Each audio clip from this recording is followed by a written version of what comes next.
Hi, I'm Rebecca, and welcome to my sewing room. This is So Be It.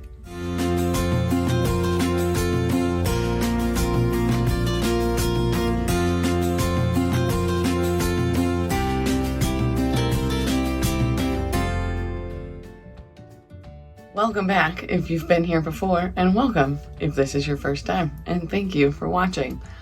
This week I have a new project and I'm really excited about it. I've had this pattern for a while and I've been wanting to do this pattern for a while because I guess it's been a YouTube challenge to do it in like just the morning. I'm not actually trying to do it in that short of a time. It would be really cool if I could get this done in that short of a time, but I'm not trying to do that. I also want this to fit nicely and be wearable, so I'm going to do my best to make it nice. If you haven't figured out what dress I will be making from that short little description, it is Butterick B4790, also known as, I have found out, the walkaway dress, because you can start it in the morning and walk away in it by lunchtime. Supposedly. Who knows? I probably, again, won't be doing that. Based on the description of this pattern, this seems to be quite easy. It says it's a 3 pattern pieces darted in front and back with back, waist, and shoulder seams. Back wraps around to the front for a sheath and overskirt look.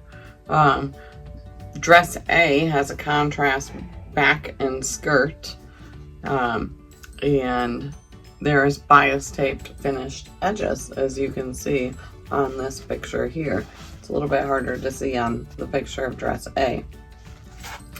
I will be making dress A with the contrast dress and back and skirt because I got the fabric that I'm using at Joann's, not knowing what pattern I was actually going to do, because these ones I like to do in cotton.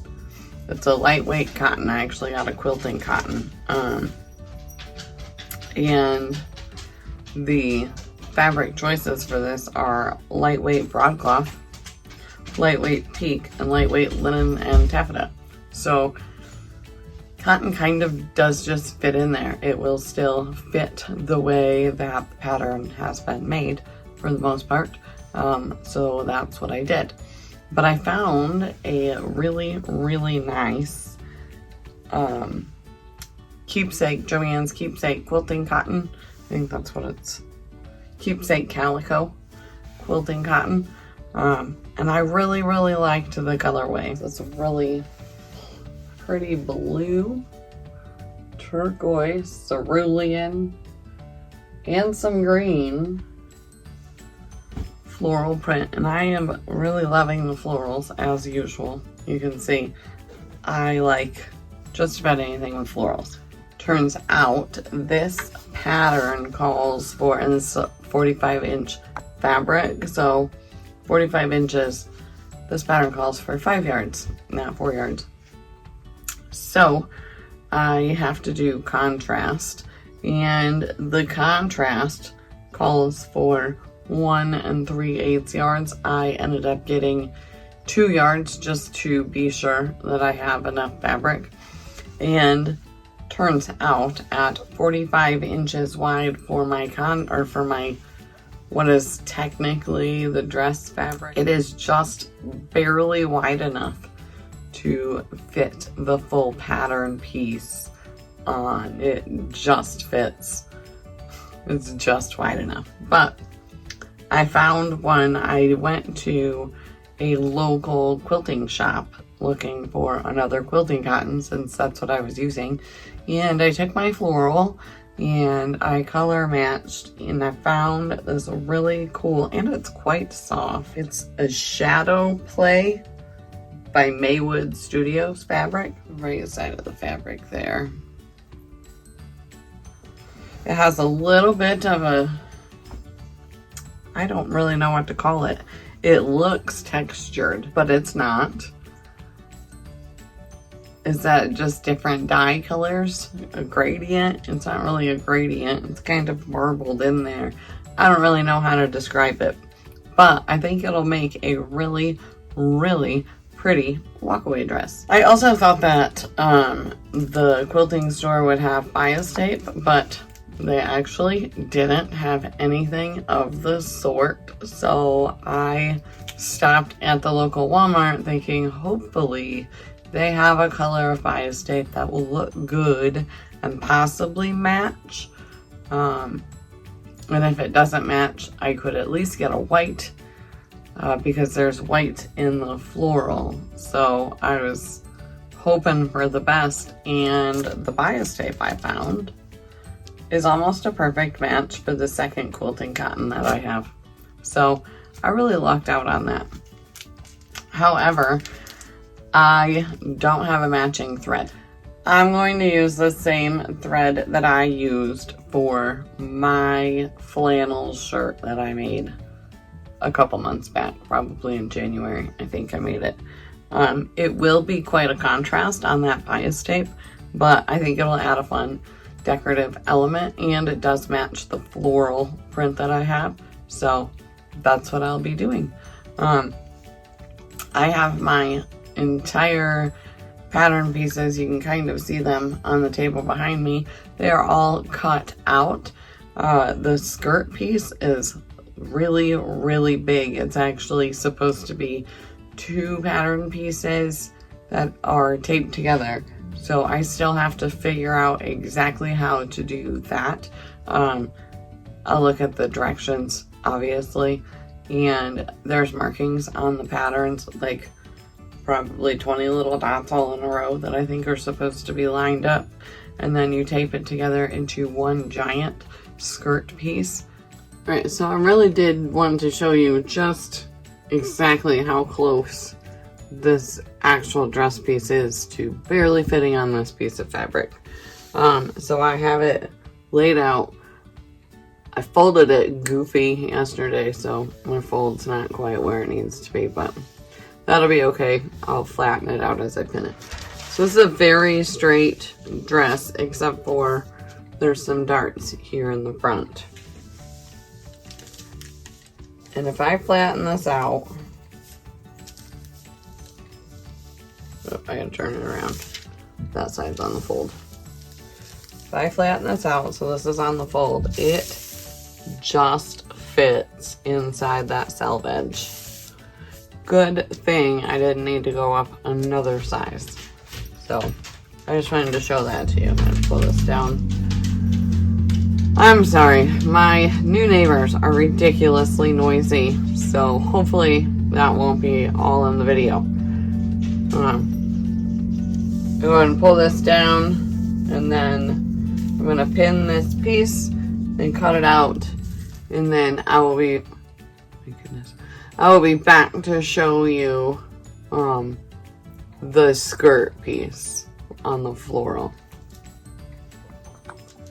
So this is the skirt piece. You can see it hangs off that side of the table. It also hangs off this side of the table. It doesn't, I can't even get it fully on screen here. Look at this. This is huge. Ends are way over here. Way over here. This is two, so this is one pattern piece, and this is the extension pattern piece. Right here, you can, it just looks like a bold line, I think, on camera, but you can, there's a whole bunch of series of dots. On this piece as well, there's a series of dots. So you match up the dots, you tape the two pieces together, and then you cut it as one big pattern piece. You also have to cut 2 of these. It says cut 2. So I will not be doing this on camera. Obviously this is going to be wider than my fabric, so I have to lay this out and cut this twice. So I will be doing this on the floor in another room And then the other piece, let me show you real quick. This is the back bodice piece, and it wraps, this is the back here, and it wraps around under the bust at the front. There's darts up here as well. So I'm gonna go ahead and get those pattern pieces cut out. Ooh, hair stuck in my glasses. I'm gonna get those pattern pieces cut out, and then I will be back to show you how to make this dress. So as I have been watching some of the walkaway dress videos over, who knows how long I've been watching them, pretty much everybody has come up and found some issues with this pattern. My very first issue I have come across is on laying out my pattern pieces on the fabric and having enough fabric to use. I had 4 yards of the floral fabric, and I actually had to piece together the second piece of skirt, which, because this pattern's so busy, it'll be fine. And the skirt part is so big, you probably won't even actually notice. So I'm pretty happy with that.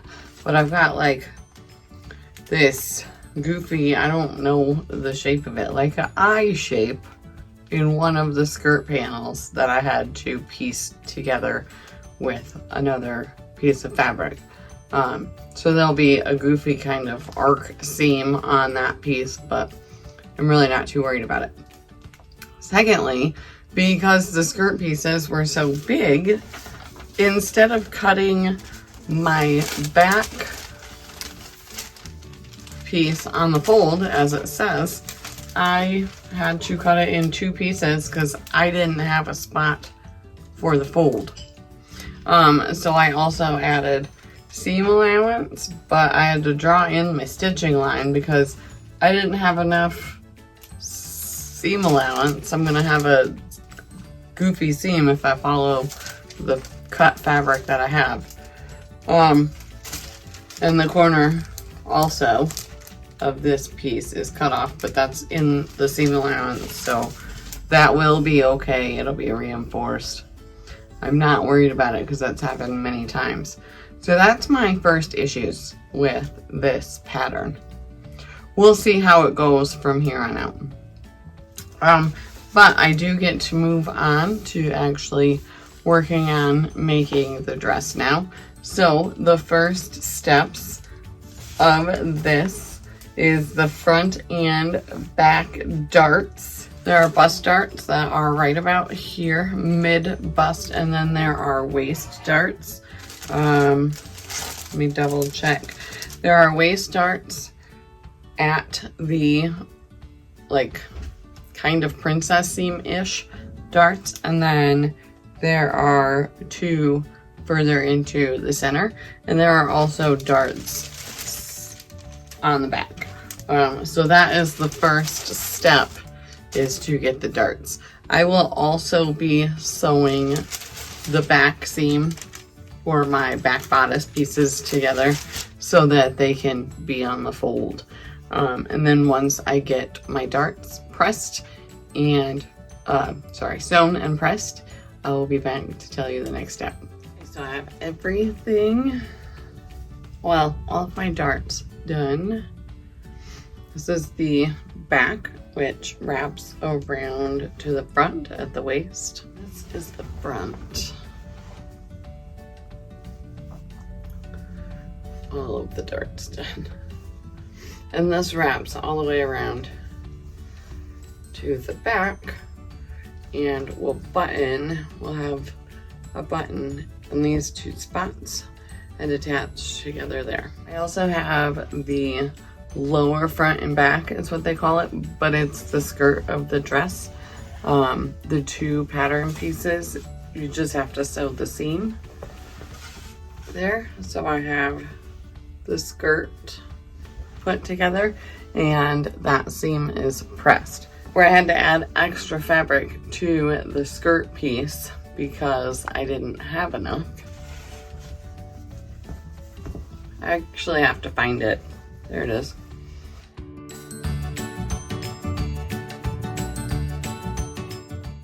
blends in quite well. You can barely see where it is. And when it's on, because the skirt is so full, it's a circle skirt, basically, you can't really see it. It basically blends right in.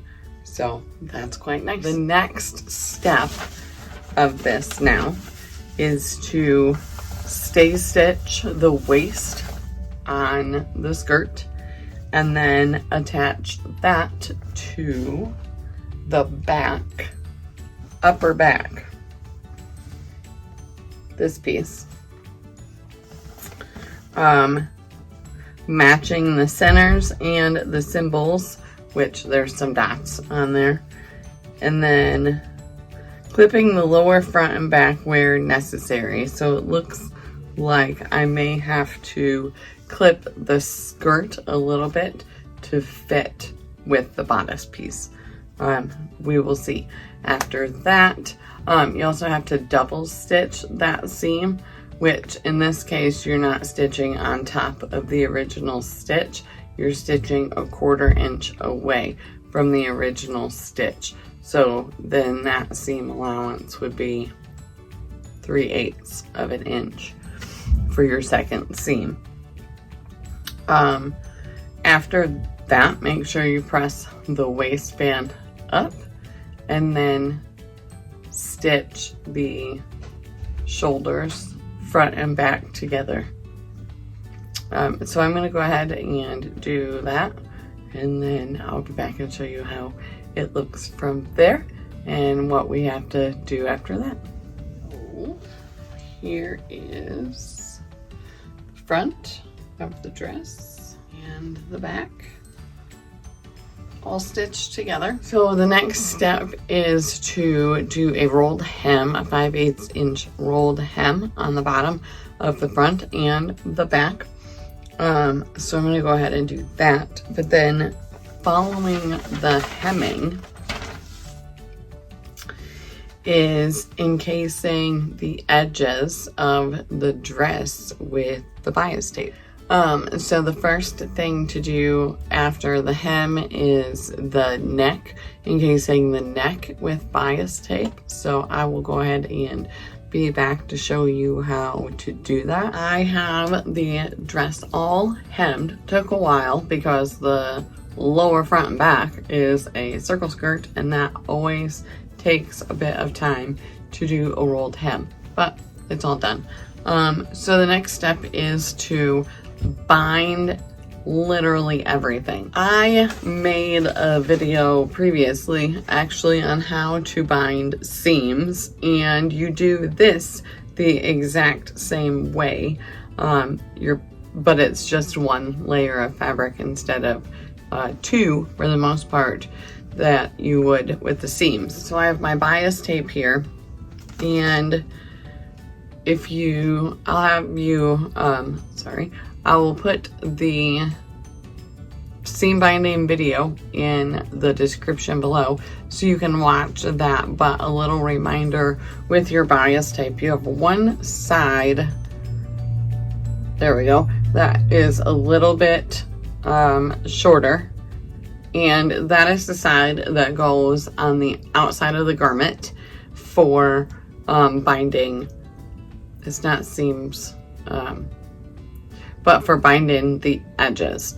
And you will pin that, and then you'll also top stitch. So you'll stitch on the outside just inside that spot so that it will make sure to grab the underside of the bias and you won't have to worry about it. And it should be all one nice continuous stitching. So I'm just going to give you the order that I will be binding the dress in so that you could do the same thing. So the first one is to bind the next step is to encase the side edges of the front and the back of the dress. It says on the lower ends. I'm pretty sure it's the entire dress. I don't know why it would just be the lower ends, but from under the arms all the way down, After the sides, you will encase the armhole of the garment, of the dress, extending 3 inches on the left side. For what? Once I get to the armholes, I will come back and show you actually, or tell you better, explain better what to do, because I'm a little bit confused on the armholes. So I'm gonna go ahead and encase the neckline and the sides in bias tape, and then I will explain the armholes. I'm getting pretty excited about this dress because it is, I'm getting a better picture of what it's going to look like when it's finished, and I really like it. So now I'll go ahead and show you what we have so far. Neckline. Lower front and back all bound, and the front is all bound. So now we have to do the armholes. They are quite long. I didn't realize how long they were. So those both need to be bound. On the left side of the dress, the bias tape has to be extended 3 inches on the front piece to make a loop for the button. That's how it is. The other ends will be folded over, just like I did at the bottom. I folded up the bottom so that there were no raw edges, and then here's a mess right there. And then I stitched that just a straight stitch. So that's how the other 3 ends will be. And then the front piece on the left side will be 3 inches longer so that we can make a loop, because there will be a button on the right side to close the front at the back. So then I'll go ahead and get those bound and be back to show you the finishing touches. Okay, so I have the armholes all bound now too. This is the left side. It's got about 3 inches there at the end. It's a little bit better. About 3 inches here left on the end. So I am supposed to fold this. So that's about 1/4 of an inch. Fold it and stitch it. And now that that's done, turn it. Let me double check. Okay. We will be turning it like this and stitching it to the inside.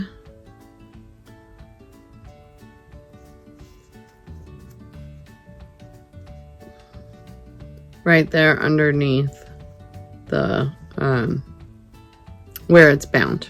All right, there is the loop all done.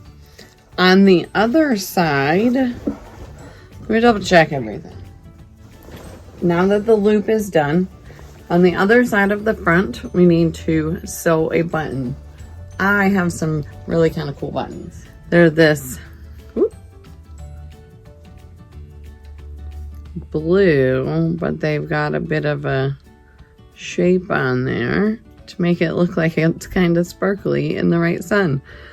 It doesn't perfectly match the teal, but it goes great with the floral. So one button, oh my gosh, sorry if you can hear that. My neighbors are doing who knows what. One button goes on the right side of the front, and then on the floral part of the dress, so this will be buttoned back here behind me, and then this will be brought in under the bust. I have to put 3 snaps, 1, 2, 3 snaps here, and then cover the snaps with 3 more of those blue buttons. I think they are really, really cute. Oh no. Another one up here with the floral print. So I'm going to go ahead and do that because all of that is done by hand, and my little snappy hand tool that I have, which I also have a video of that I will try and remember to put in the description for you so you can check out how to do that. And then sew these buttons on top of the snap so it looks like buttons instead of snaps, but it'll be easy on and off.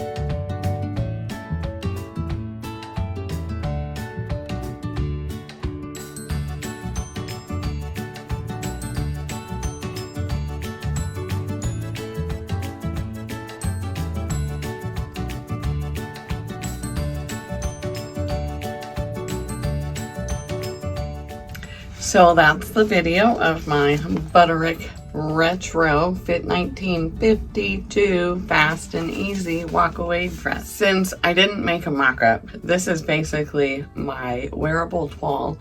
I did figure out, obviously, based on how it fits up top, you can see my bra. When it is not a chilly day and I have a cardigan or a sweater on, I will have to be wearing a tank top underneath this. So in the future, when I make another one of these, I will probably size down the top to a 14, or I may not size it down because this part fits really well. It's my shoulders that it's extra big. So if you watched 2 weeks ago, I did a petite pattern adjustment, and I actually think that this would need a petite pattern adjustment to fit me correctly on the shoulders, because it needs to stop right here instead of going over my shoulder, and this needs to come up. So I wouldn't actually raise the waistline, but I would adjust the dart, the bust dart. If I close this part of the bust dart even more, that makes that smaller already. So I'm not sure that with a petite adjustment, I would also have to close that dart more. It would just depend on how things change there. I would have to figure out how to bring the underarm up on the front as well, depending on how a petite adjustment would change the fit of this dress. Otherwise, I love this dress. I can't remember if I mentioned before, I did a size 16 bust, but then I graded out to a size 20 at the waist, and it fits really well where that is changed based on pattern measurements. If I hadn't gone up to the size 20, if I would have kept it at a 16 for the waist, it would have been way too small. I have noticed for the retro or for the vintage reproductions, especially 1950s, the waist is a lot smaller than my waist. Like the difference in the bust and the waist, the waist measurements are a lot smaller than my actual weight. So I always have to grade up, but for a 1950s pattern, I usually have to grade up 2 sizes, just because it's so much different. Other than the bust or the shoulder area not quite fitting, and the underarm area revealing my bra and having to wear a tank top or something underneath, I do really, really like this dress. It's really comfy, it's really fun. I love the circle skirt idea, but then having it open in the front with the contrasting skirt or the contrasting dress underneath it is a really fun touch. So I think that's all I have for you. If you do make this pattern, I do, as usual, recommend making a mock-up or a wearable tool in order to fit it correctly, because if you have gaping issues like this and you don't like to wear layers with putting something underneath or putting a sweater on top, it would be a waste of your time, and that's not ever fun to sew and completely waste your time when you can't use what you've made. So do make a mock-up. Other than that, I really hope you enjoyed watching this video. Maybe you learned something, who knows, maybe you didn't. But I do want to say thank you for watching the video. Thank you for spending your time with me. I hope you come back and watch further videos, or go back and watch my seam binding video. If you're gonna go ahead and make this and you're not sure how to bind these seams, go ahead and go back and watch my seam binding video. If you do need to make pattern adjustments, I do have videos of adjusting patterns in there. Go ahead and check those out, or search YouTube, because there's a lot of sewists out there that have this sort of help. Really good tutorials that will help you figure all of this sort of thing out. If you liked this video, go ahead and hit that like button. If you like my videos and would like to see more, I would love for you to subscribe to my channel. And if you want notifications every single time that I post a video, hit that little notification bell, and YouTube will tell you every single time I post, and you will not miss a video. Again, thank you for watching. I hope you enjoyed this video, and I hope to see you back here. Go ahead and leave me a comment. Let me know what you're working on. If you have any advice on what I should do about this, unless you think it might be just a petite pattern adjustment and I have to learn that on my own when I make a new one, that's fine. Thank you for watching Rebecca's Sewing Room. This is So Be It.